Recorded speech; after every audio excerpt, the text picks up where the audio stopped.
Ces combattants sont des Touaregs. Ils appartiennent au mouvement de libération nationale de l'Azawad, le MNLA. Depuis un mois, ils se présentent comme les maîtres de cette partie du Sahara, une zone immense, encore difficile à contrôler. Les MNLA contrôlent les villes, les MNLA contrôlent les lieux stratégiques. Nous sommes dans les déserts, nous sommes sur un axe extrêmement large que les MNLA ne contrôlent pas forcément. Ce territoire, déjà exsangue et hanté par la misère, doit faire face depuis 2006 à un nouveau fléau, AQMI, Al-Qaïda pour le Maghreb islamique. Ici, même les hommes du MNLA ne peuvent se déplacer qu'en convoi lourdement armés. Aujourd'hui, les Touaregs contrôlent plus des 2/3 du Mali. Le pays est littéralement coupé en deux. Après une offensive militaire fulgurante qui a surpris toutes les chancelleries, les principales villes du nord sont tombées. Et le 10 avril dernier, les Touaregs proclamaient unilatéralement le nouvel État de l'Azawad.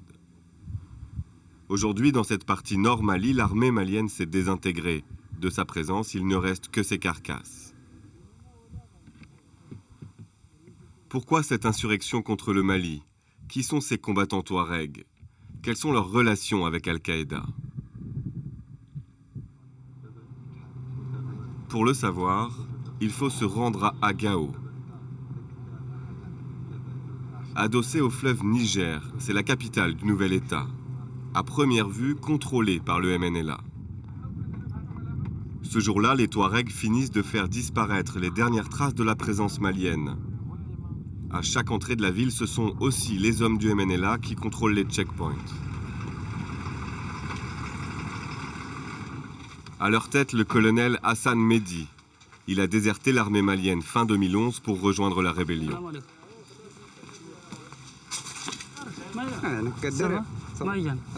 C'est un militaire de carrière. Il fait partie des officiers les plus expérimentés du mouvement.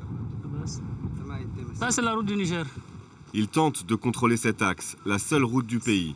C'est l'axe Gao-Niamey, en passant par Ansongo et Labzanga. Ouais, bien sûr. Sa préoccupation aujourd'hui, empêcher les armes venant de Libye de pénétrer en ville. Depuis la chute du régime de Kadhafi, elles prolifèrent dans la région et profitent principalement aux brigades d'AQMI.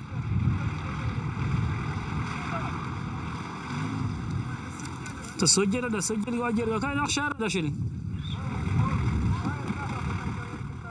y a de fortes craintes que des armements rentrent par des frontières, plus particulièrement par la frontière du Niger. Parce que comme je vous l'ai dit, on a toujours vécu pas mal de problèmes, des milices, pas mal de problèmes, de groupements armés qui ont toujours créé une psychose, qui ont toujours créé des problèmes. Donc nous essayons aujourd'hui de mettre fin à ça. Si aux abords de Gao, ces soldats peuvent boire du thé tranquillement, en centre-ville, la situation est dangereuse. Certains quartiers sont truffés de groupes islamistes, dont Al-Qaïda. Et pour nous les montrer, le MNLA nous escorte.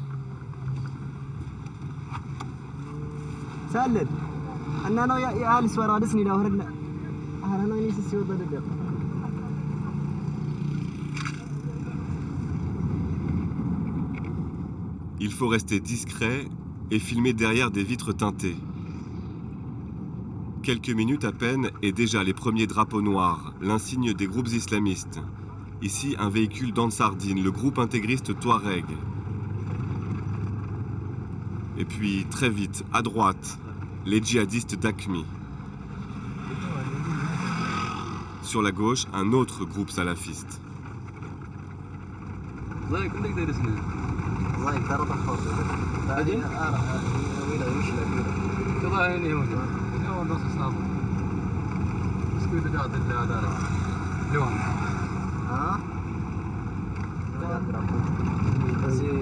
C'est vous ça? C'est pour les MNLA. Si le MNLA reste encore la force dominante, grâce au matériel pris à l'armée malienne, comme ce blindé, à chaque déplacement, il constate que les islamistes sont de plus en plus nombreux.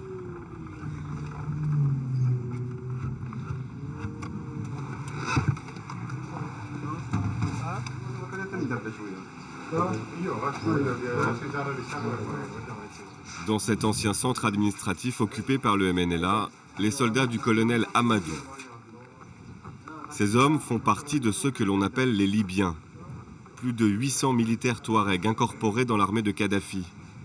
À la chute du régime, ils sont revenus au Mali lourdement armés. Le colonel Amadou a participé à l'offensive contre l'armée malienne. Il a vu, impuissants, les groupes islamistes s'infiltrer dans Gao à la fin des combats. Ces groupes sont arrivés dans les villes après les combats du MNLA et ils ont commencé à créer des problèmes. Leurs forces n'ont pas subi de pertes, contrairement à celles du MNLA, qui ont laissé beaucoup d'énergie et beaucoup de munitions dans les combats. Nous leur avons demandé de partir. Si ces groupes djihadistes refusent de partir, la confrontation ne pourra pas être évitée. Car si ces groupes refusent notre ultimatum, nous utiliserons la force. Parce qu'ils sont sur notre territoire et ils arrivent avec des idées que nous ne partageons pas. Ces idées, c'est entre autres l'instauration d'un califat dans toute la région. Car à ce jour, Al-Qaïda circule encore librement dans les rues de Gao.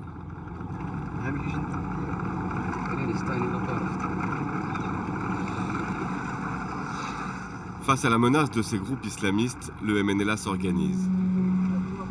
Ce jour-là, dans le gouvernorat de Gao, les leaders ont convoqué les représentants de tous les partis et ethnies de l'Azawad. Al-Qaïda est bien entendu exclu de ces discussions.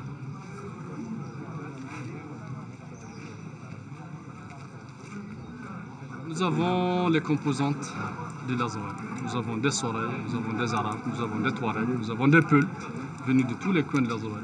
Ils sont représentés ici dans cette salle. L'objectif de cette réunion est de fusionner tous les mouvements locaux et de créer un gouvernement provisoire, pour ensuite chasser les djihadistes de la région. L'avenir de la présence d'AQMI dépend donc en grande partie de l'issue de ces négociations. Vous avez vu que partout au monde, là où il y a un combat, c'est des groupes qui se précipitent toujours à infiltrer et à chercher à se renforcer. Donc aujourd'hui, l'Azawad, il est à un stade où il a besoin de cohésion. Nous avons plutôt besoin de la cohésion. Une fois que la cohésion est là, les Azawadiens peuvent eux-mêmes prendre leur sort en main et demander à ces groupes de quitter le territoire. À ce moment-là, le MNLA cherche à intégrer les hommes d'Ansardine, la faction touareg islamiste qui joue en ce moment la confusion avec les salafistes. Une alliance sans laquelle il sera difficile de contrôler l'Azawad.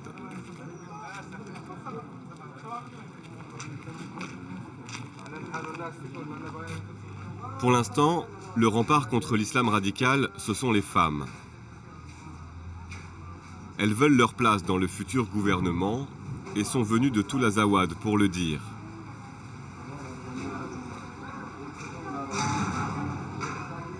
Nous voulons être là pour réclamer nos droits et devoirs, pour que la femme nomade, c'est le pilier de la maison de tous les temps. À plus forte raison aujourd'hui, quand un gouvernement veut être là, imposer, éduquer, parler, sortir de l'enceinte en gardant notre tradition. On veut parler des mariages précoces, par exemple, on veut parler des multiples divorces. On est prête si on ne nous met pas, si on n'a pas nos droits et devoirs, si on n'a pas été appliqué dans ce système de sainteté, on va prendre les armes, on va se rebeller nous aussi pour imposer notre présence. À côté, les négociations vont encore durer pendant plusieurs jours. Aujourd'hui, sans un consensus entre factions, le Nord Mali, rongé par l'islam radical et la menace des milices locales, pourrait à nouveau basculer dans le chaos. Pour comprendre comment la région en est arrivée là, il faut quitter Gao et s'enfoncer vers le cœur du pays touareg, dans le Sahara, terre ancestrale des hommes bleus. Ces éleveurs nomades, aujourd'hui combattants, sont en révolte depuis les années 60 contre le pouvoir central malien. Il faudra parcourir 300 km de pistes pour rejoindre le village d'Ali, rasé par l'armée malienne. Ce soldat est engagé depuis plus de 20 ans dans la rébellion.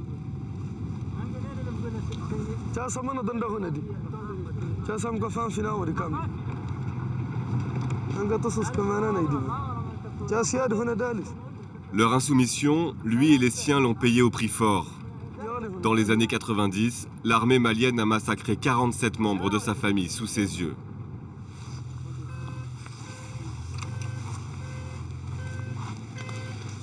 Pour la première fois depuis la fin des combats, il revient sur les tombes de ses proches.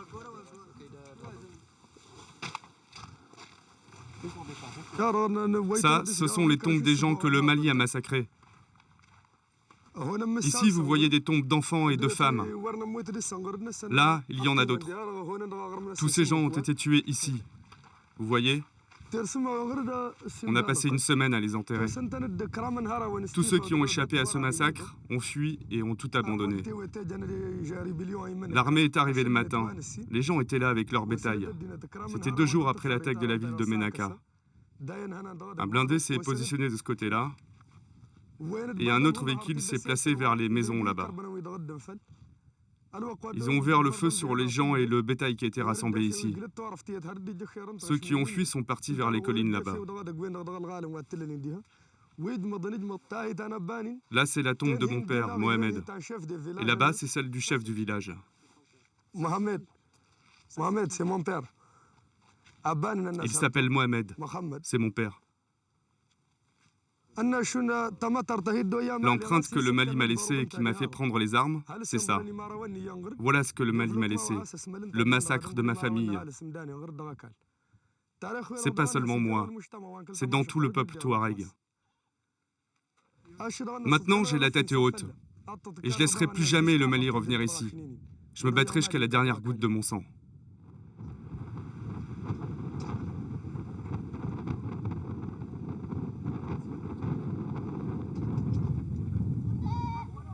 Les survivants ne sont jamais revenus dans le village. Ils vivent depuis dans des huttes non loin de là, dans le dénuement le plus total.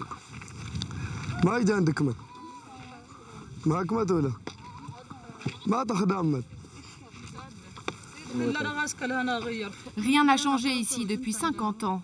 Nous avons les mêmes difficultés, c'est même pire encore. L'élevage est difficile, le vent, le soleil, la soif. Le Mali n'a jamais rien fait pour nous. Avant, on avait une pompe à eau, mais l'armée malienne l'a détruite. On n'a jamais bénéficié d'aucune aide venant du Mali, même l'école. C'est nous qui l'avons installée sous les arbres.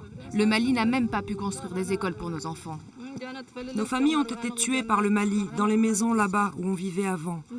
Ils sont enterrés dans le cimetière. C'est pour ça que les Touaregs se rebellent. C'est à cause de la colonisation malienne. Nous ne pouvons même pas vivre de nos terres.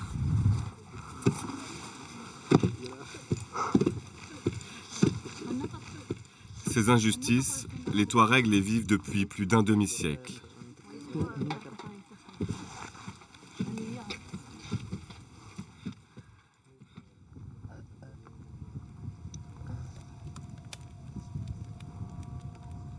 Des répressions sanglantes, loin des regards du monde.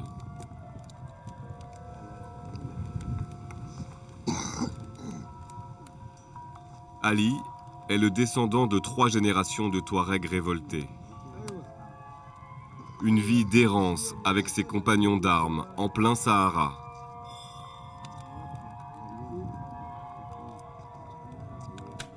La lassitude s'est aujourd'hui installée.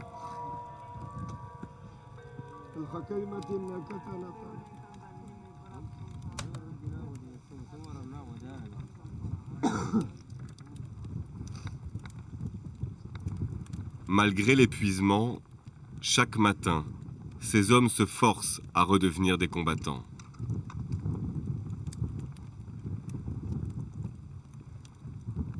Car l'histoire du village d'Ali est loin d'être une exception.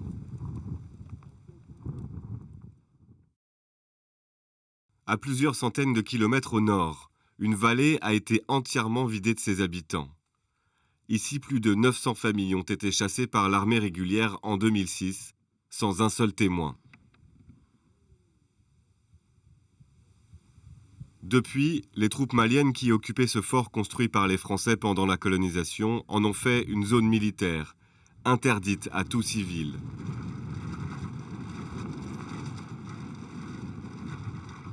Le MNLA les a chassés il y a quelques semaines.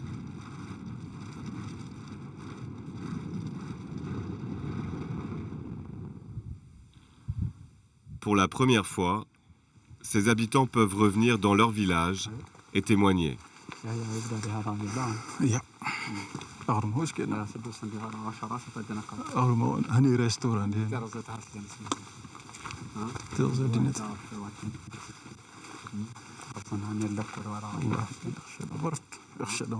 C'était une grande ville comme ça, c'était une grande ville. Ça vaut au moins 3 km carrés normalement ici. C'était une grande ville normalement. Mais ils ont acheté toutes les gens ici. Il y avait des boutiques, magasins, vidéoclubs, il y avait des gens ici. Il y avait beaucoup de gens qui étaient logés ici. Il y avait l'électricité très bien, tout était très bien ici. Oui. لأنك لكو الانتارا أسكلا يعني لكو التكنات هوسكي كله هوسكي نعم ماشي تابلو انتارا والله يا ماشي هوسكي انت سيدي سيداك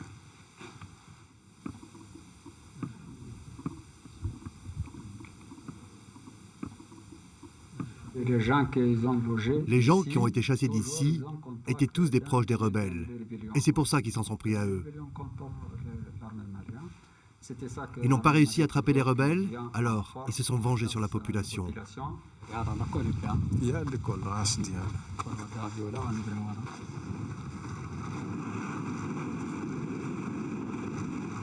À quelques kilomètres de là, un peu plus loin dans la vallée, dans cette base militaire, 71 prisonniers de guerre maliens sont détenus par le MNLA.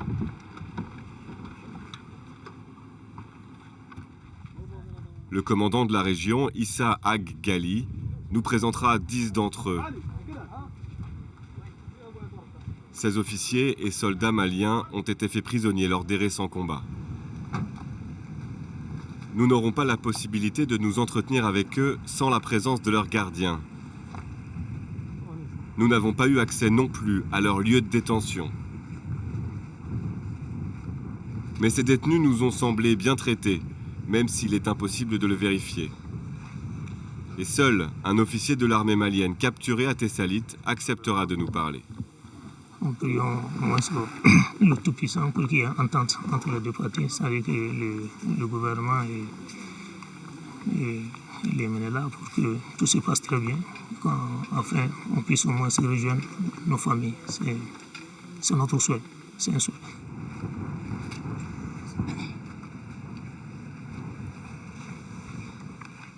Vous voulez dire quelque chose ?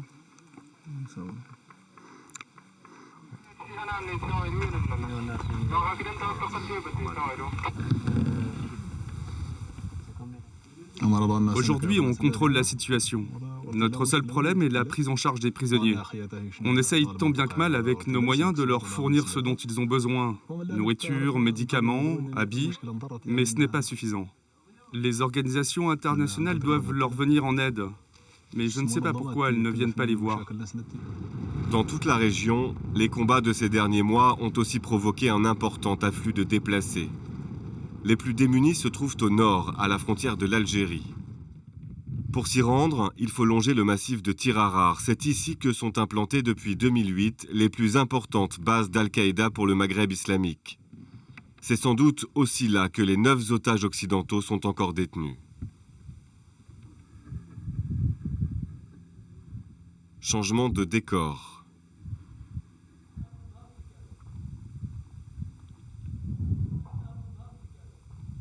Changement d'atmosphère aussi. À chaque arrêt, Ali et les hommes de notre escorte sont sur leur garde.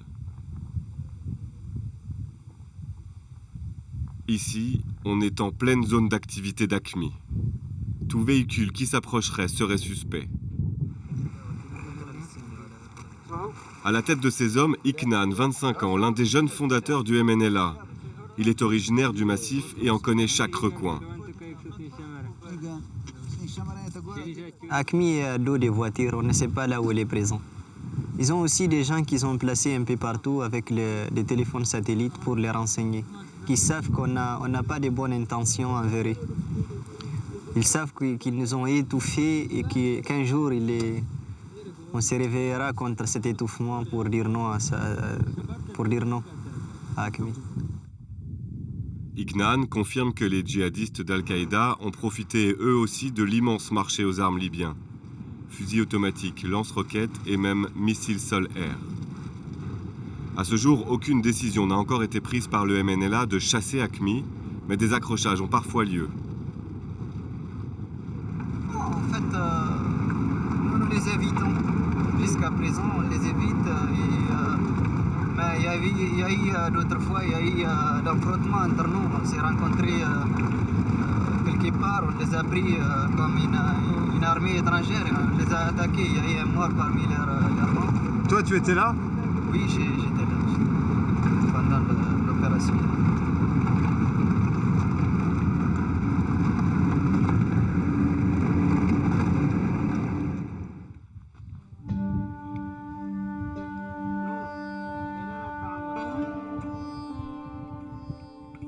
Dans cet immense désert, hommes et matériel souffrent.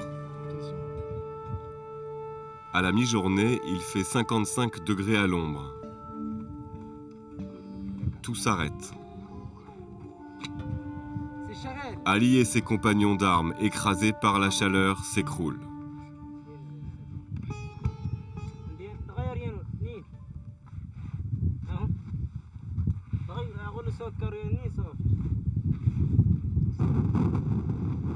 Quand le vent de sable se lève, la visibilité devient presque nulle.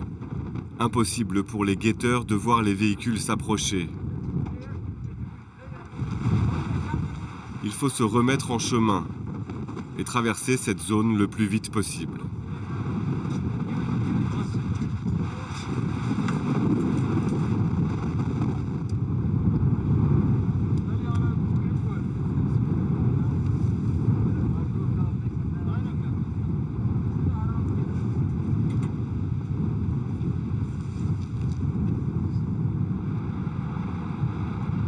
À quelques kilomètres à vol d'oiseau, les montagnes caillouteuses de Tirarar.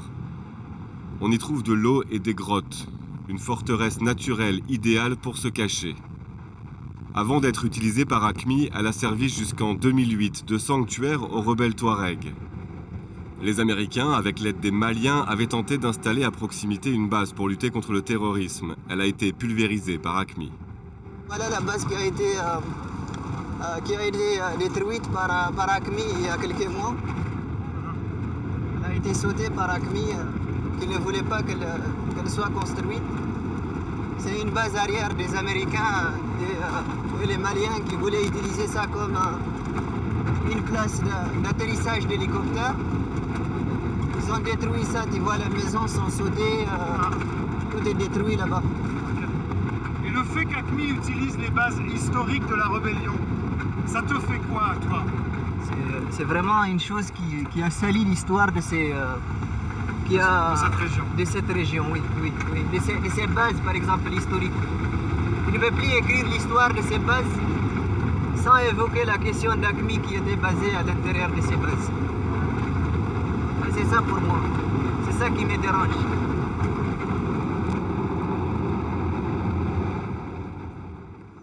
Aujourd'hui, l'un des objectifs du MNLA est de récupérer les jeunes Touaregs embrigadés par AQMI. C'est l'histoire de ce soldat. Il a passé 2 ans dans les rangs d'Al-Qaïda et a accepté de livrer son témoignage à condition de garder l'anonymat. À l'époque, il veut quitter l'armée malienne car son revenu de 90 € par mois est insuffisant pour nourrir les 25 membres de sa famille. J'ai amené une permission ici, il y a quelqu'un qui m'a trouvé. Lors d'une permission à Kidal, j'ai rencontré quelqu'un. Je lui ai demandé comment je vais travailler, moi, parce que j'ai trop de problèmes. Donc, il y a quelqu'un qui m'a dit que... Je cherchais du travail et il m'a affirmé qu'Al-Qaïda pouvait me donner 1500 € par mois. Bon, je suis parti. Je l'ai suivi et j'ai rejoint Al-Qaïda. J'ai resté avec eux. Bon... Je suis resté au sein d'une brigade, mais ce que j'ai vu, ce n'était pas compatible avec mes valeurs. L'apprentissage coranique était quotidien. On quittait un endroit, on circulait, puis on s'arrêtait pour lire des versets du Coran. On faisait cela pendant 1 mois ou 2, et ensuite on changeait d'endroit. Je ne peux pas dire avec certitude de quel islam il s'agissait, mais je sais que c'est un islam différent de celui que nous pratiquons ici. Le chef de groupe, lui, ne m'a pas caché qu'il était pakistanais.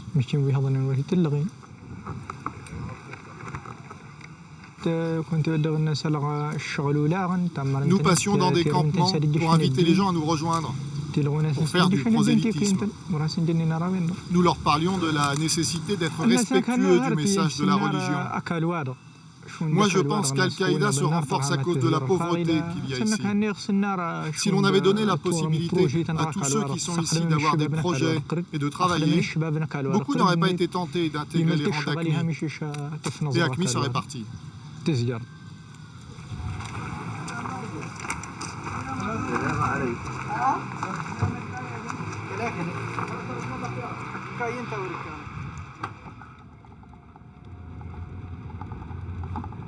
Arrivé à la frontière algérienne, sous les yeux des militaires installés sur ces collines. Sur le bord de la piste, le regard est attrapé par des dizaines de monticules de terre signalés par des cailloux. Un cimetière à ciel ouvert.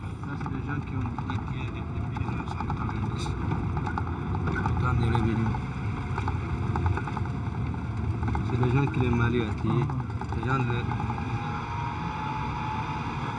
l'armée malienne. La plupart d'autres parties par le Mali. Tinzaouten, la ville frontière. Le contraste est saisissant. Côté algérien, une ville avec eau, électricité, hôpital. Côté malien, le désert.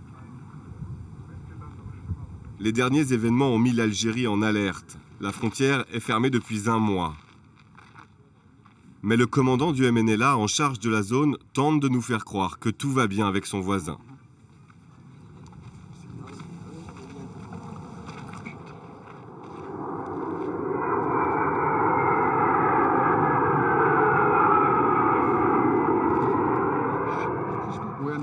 Nos relations avec l'Algérie sont bonnes. Non, il n'y a aucun problème. Nous n'estimons pas nécessaire de leur demander pourquoi ils ont fermé leurs frontières. Et pourtant, en moins de 10 minutes, les jets algériens violeront à 2 reprises l'espace aérien du Mali.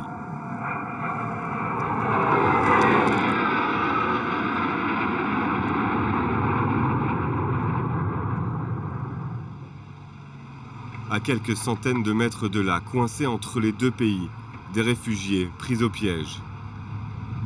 L'hôpital, la citerne d'eau de la ville leur sont inaccessibles. Installés sous des tentes de fortune dans ce no man's land, 500 familles tentent de survivre. Toujours surveillées par l'armée algérienne.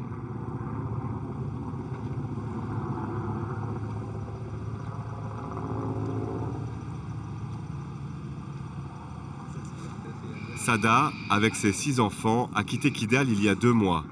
Elle témoigne sous couvert d'anonymat de ses conditions de vie.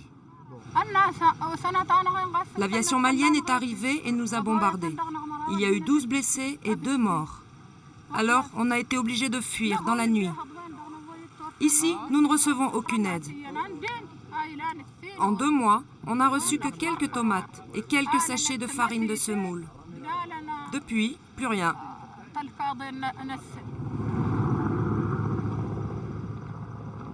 S'ils sont quotidiennement survolés par des hélicoptères, ces réfugiés n'ont vu à ce jour ni ONG, ni organismes internationaux. Et l'Algérie, la seule puissance régionale sans laquelle rien ne peut se faire ici, reste étonnamment silencieuse.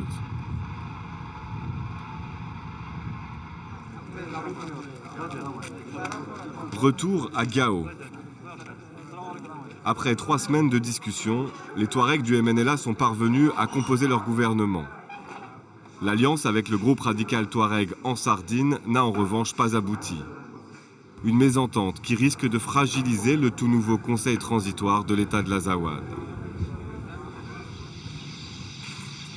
C'est ici, au siège de l'ancien gouvernorat, que le fondateur du MNLA a installé son quartier général. Bilal Ag-Sherif est la figure politique du mouvement. Il accepte de s'exprimer pour la première fois devant une caméra depuis le début de l'insurrection.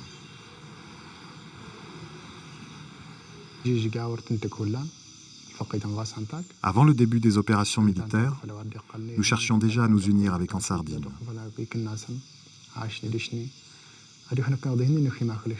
Mais leurs représentants nous ont expliqué que c'était impossible, puisque leur objectif est d'imposer la charia. Nous leur avons dit que sans être opposés à la charia, notre priorité était l'indépendance de l'Azawad. Nous avons ajouté que ce n'est qu'une fois l'indépendance obtenue que nous laisserions le peuple décider. Nous ne voulons rien imposer au peuple, ni la charia, ni la démocratie. Et c'est pour cette raison qu'à ce jour, nous n'avons pas encore trouvé d'accord. Bilal incarne une génération d'intellectuels touaregs formés à l'étranger. C'est lui qui a ressuscité le mouvement en 2010. Le MENALA a commencé sa conquête sans moyens. Il atteindra son but même sans moyens. Aujourd'hui, le premier objectif est atteint. Chasser le Mali de l'Azawad. Le second objectif est de sécuriser l'Azawad et de le développer. Il est nécessaire de faire revenir les Azawadiens, les réfugiés, tous ceux qui ont été chassés. Tous ces gens dans les camps de réfugiés n'ont à ce jour reçu aucune aide. Je le répète, nous espérons parvenir à nos objectifs avec ou sans aide. Mais la communauté internationale a une responsabilité, en particulier celle de venir en aide à ces populations-là. Et c'est maintenant ou jamais.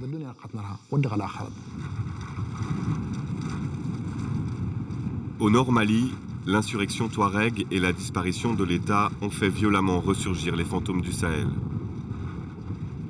Déplacement de population, renforcement d'Al-Qaïda, tensions avec les pays voisins, les défis du mouvement de libération de l'Azawad sont gigantesques. Si la communauté internationale ne pose pas les yeux sur cette partie oubliée du monde, cette terre pourrait devenir une zone grise aux portes de l'Europe.